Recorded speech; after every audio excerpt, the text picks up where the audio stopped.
लक्ष्मीनाथसमारम्भां नादयामनमध्यमाम् अस्मदाचार्यपर्यन्तां वन्दे गुरुपरम्परां यदि राजाय विद्महे श्रीभाष्यकाराय धीमहि तन्नो रामानुजार्य प्रचोदयात् ஆழ்வார்கள் திருவடிகளே சரணம் எம்பெருமானார் திருவடிகளே சரணம் ஜீயர் திருவடிகளே சரணம் யோ நித்யமச்சுதபதாம்புஜயுக்மருக்ம व्यामोगदस्दतितरानतृणाय मेने अस्मद्गुरोर्भगवतोऽस्य दयैकसिन्धो रामानुजस्य शरणं शरणं प्रपद्ये நீரார் கடலும் நிலமும் முழுதுண்டு ஏலார் ஆலமிழந்தலின் மேல் துயிலந்தாய் சீரார் திருவேங்கட மாமலை மேயாராமுதே அடியேர் கருளாயே.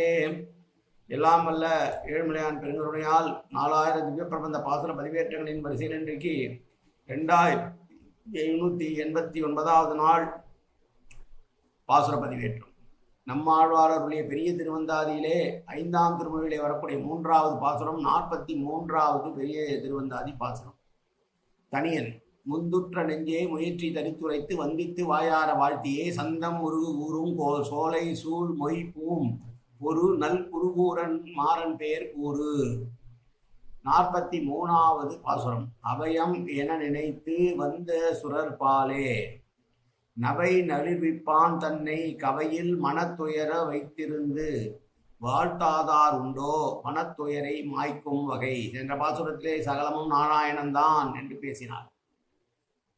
இப்போது அவனையே சரணடை வேண்டியது பற்றி பேசுகிறார். அபயம் என நினைத்து வந்த, அபயம் வேண்டி வந்து சரணமடைந்த தேவதைகளிடத்துள்ள குற்றங்குறங்களை எல்லாம் போக்கடித்த அந்த எம்பெருமான் ஒரு படிப்பட்ட மனதிலே பரிபூர்ணமாக வைத்து கொண்டிருந்து மங்களாசாசனம் பண்ணாதவர்களுக்கு தங்கள் மனத்தில் உள்ள துக்கங்களை போக்கிக் கொள்ள வழி ஏது என்று கேட்கிறார். தன்னை சரணடைந்தவர்களை ரட்சிப்பேன் என்றே முடிவெடுத்திருக்கிற பெருமானை பற்றி பாடாமல் பேசாமல் அவனை மனதிலே நினைக்காமல் இருப்பவர்கள் தங்களுடைய துக்கங்களை எப்படி போக்கிக் கொள்ளப் போகிறார்களோ என்று நம்மை பார்த்து நினைக்கிறார். அவயம் என நினைத்து என்றால் ஸ்ரீமன் நாராயணனே பரதேவதி என்று சென்ற பாட்டிலே சொன்னதையே மற்றொரு முகமாகவும் தான் ஸ்தாபிக்க வேண்டிய நிரூபிக்க வேண்டியது. எனவே அப்படிப்பட்ட எம்பெருமானுக்கு மங்களாசாசனம் என்று சொல்லக்கூடிய போற்றுபவர்கள் செய்வார் என்று மற்றொருவருடைய துன்பங்களில் எப்படி நீங்க வழி இருக்கும் என்று சொன்னார். சாமானியரான உலகர்கள் எந்த தெய்வதைகளை பரதேவதைகளை என்று கொள்ளுகின்றார்களோ அந்த தெய்வங்களுக்கு தங்களுக்கு ஆபத்து நேருங்காலங்களில் ஸ்ரீமன் நாராயணனி அடிபணிந்து உயிர்ந்து போகின்ற போது அந்த தெய்வங்களை நாம் புகழ்வதால் படிவதால் என்ன பாக்கியம் வந்துவிடப் போகிறது.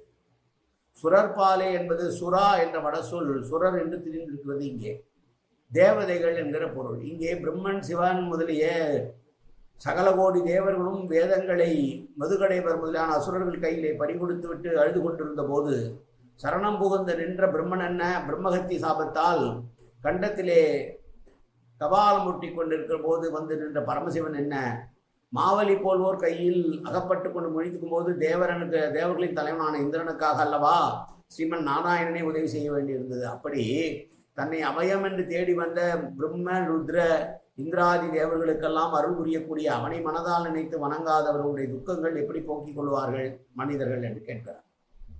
அபயம் என நினைத்து வந்தேன்னா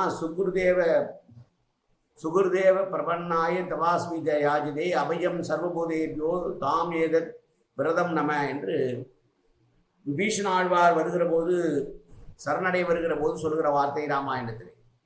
விபீஷன் வருகிற போது அவையிலே இருக்கக்கூடிய ஜாம்பவான் சுக்ரீவன் முதலியவர்கள் எல்லாம் தடுக்கிறார்கள்.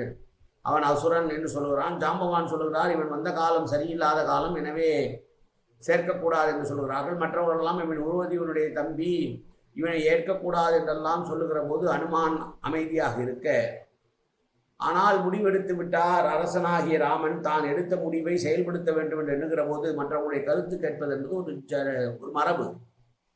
யார் என்ன கருத்து சொன்னாலும் அந்த கருத்துக்களை எல்லாம் காதில் வாங்கி கொண்டு தனக்கு எது சரியோ அதையே செய்ய வேண்டும் நல்ல மன்னன். அப்படி ராமனானவன் இவர்கள் பல்வேறு கருத்துக்களை எடுத்து வைத்த போது இலங்கைக்கே சென்று வந்த சாட்சியான அனுமார் வாய்மூடி மௌனமாக இருந்த போது ஒரு முடிவெடுத்து, ஏன் ராவணனே வந்தால் நான் அவனை சேர்த்துக் கொள்வேன் என்கிற போது இங்கே விபீஷன் வந்தால் ஏன் சேர்த்துக் கொள்ள மாட்டேன் என்று நினைக்கிறீர்கள் என்று அவனை சேர்த்துக்கொண்டு அவனுக்கு விபீஷனுக்கு சரணாகதியை ஏற்றுக்கொள்கிறார். அதுதான் சதுர்தேவ பிரபன்னாய தபாஸ்மியை யாதே அபயம் சர்வபூதேபியோ ததாம் ஏகம் விரதம் அமை, என்னுடைய விரதமே யார் என்னுடைய சரணடைகிறார்களோ அவர்களை நான் ஏற்றுக்கொள்வேன் என்பதுதானே.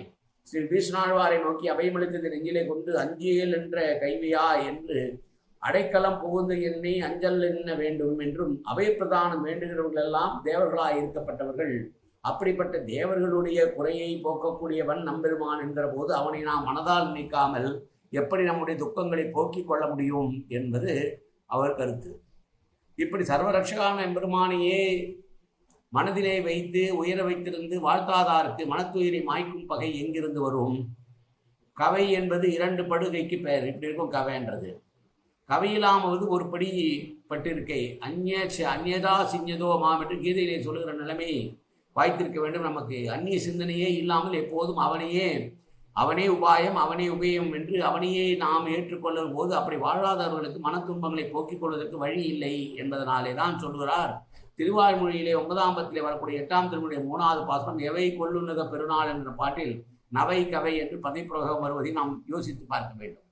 இப்படி எல்லாரையும் ரட்சிக்கக்கூடியவனாக இருக்கக்கூடிய எம்பெருமான் பிரம்மா துன்பப்பட்ட போது, சிவன் துன்பப்பட்ட போது, இந்திராதி தேவன் துன்பப்பட்ட போதெல்லாம் அவர்களை காத்து ரட்சிக்கக்கூடியவனான அந்த பெருமாள் இருக்கிற பொழுது மற்ற தேவாந்திரங்களை வணங்குவது என்ன பலனை தந்துவிடப் போகிறது?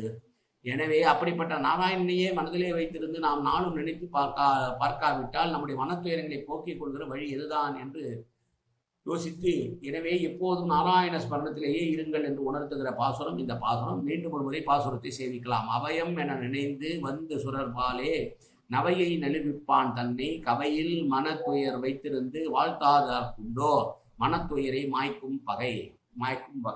காயன வாசா மனசேந்திரிவா அபியார்த்தனாவா பிரகதே சுபாவாது கரோமே தது சகலம் பரஸ்மை ஸ்ரீமன் நாராயணாயை சமர்ப்பியாமி. உடலாலும் உள்ளத்தாலும் வாக்காலும் சகலவிதமான பாபங்களும் தோஷங்களும் நிறைந்ததாக உலகத்தை இயல்பு போதிலும் அடியேன் செய்கிற நல்வினையோ தீவினையோ அத்தனை முன்னுடைய கமலமலர் பாதங்களில் சமர்ப்பிக்கிறேன் கண்ணா. காத்துருவாய் கண்ணா, ஏற்றுக்கொள்வாய் கண்ணா. எப்போதும் திருநாமம் கண்ணா கண்ணா கண்ணா என்ன நாவில் வருவதற்கு அன்புரிவாய் கண்ணா.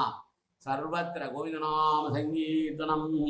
கோவிந்தா கோவிந்தா கோவிந்தா கோவிந்தா கோவிந்தா கோவிந்தா கோவிந்தா கோவிந்தா கோவிந்தா.